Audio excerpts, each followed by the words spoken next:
नमस्कार। आप सभी का स्वागत है हमारे चैनल पर।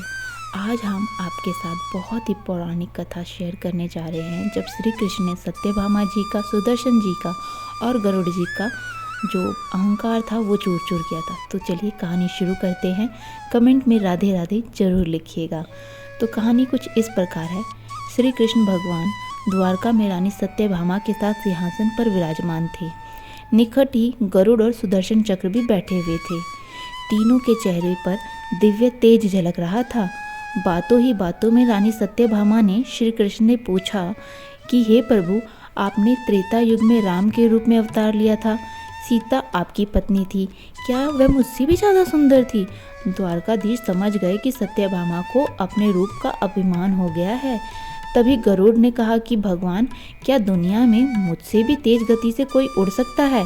इधर सुदर्शन चक्र भी कहाँ चुप रहने वाले थे और वह भी कह उठे कि हे भगवान, मैंने बड़े बड़े युद्धों में आपको विजयश्री दिलवाई है। क्या संसार में मुझसे भी कोई शक्तिशाली है? भगवान मन ही मन मुस्कुरा रहे थे। वे जान रहे थे कि उनके तीनों भक्तों को अहंकार हो गया है और इनका अहंकार नष्ट करने का समय आ गया है। ऐसा सोचकर उन्होंने गरुड़ से कहा कि हे गरुड़, तुम हनुमान के पास जाओ और कहना कि भगवान राम माता सीता के साथ उनकी प्रतीक्षा कर रहे हैं। गरुड़ भगवान की आज्ञा लेकर हनुमान को लेने के लिए चले गए। इधर श्री कृष्ण ने सत्यभामा से कहा कि तुम देवी सीता की तरह तैयार हो जाओ, और स्वयं द्वारकाधीश ने राम का रूप धारण कर लिया।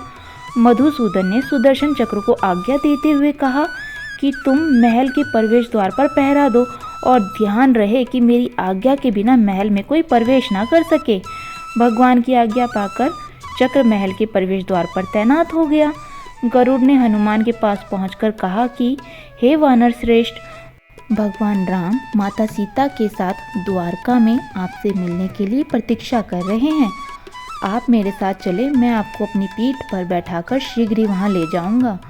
हनुमान ने विनयपूर्वक गरुड़ से कहा, आप चलिए, मैं आता हूँ। गरुड़ ने सोचा, पता नहीं ये बूढ़ा वानर कब पहुँचेगा। खैर, मैं भगवान के पास चलता हूँ। यह सोचकर गरुड़ शीघ्रता से द्वारका की ओर उड़े। पर यह क्या, महल में पहुंचकर गरुड़ जी देखते हैं कि हनुमान तो उनसे पहले ही महल में प्रभु के सामने बैठे हैं। गरुड़ का सिर लज्जा से झुक गया। तभी श्री राम ने हनुमान से कहा कि हे पवन पुत्र, तुम बिना आज्ञा के महल में कैसे प्रवेश कर गए? क्या तुम्हें किसी ने प्रवेश द्वार पर रोका नहीं?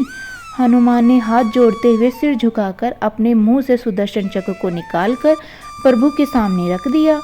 हनुमान ने कहा कि हे प्रभु, आपसे मिलने से मुझे इस चक्र ने रोका था, इसलिए इसे मुंह में रख मैं आपसे मिलने आ गया। मुझे क्षमा करें। भगवान मन ही मन मुस्कुराने लगे।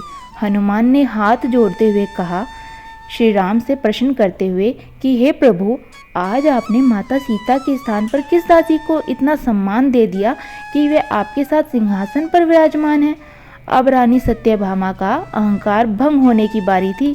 उन्हें सुंदरता का अहंकार जो था, जो पल भर में चूर हो गया था। रानी सत्यभामा, सुदर्शन चक्र व गरुड़ जी, तीनों का गर्व चूर चूर हो गया था।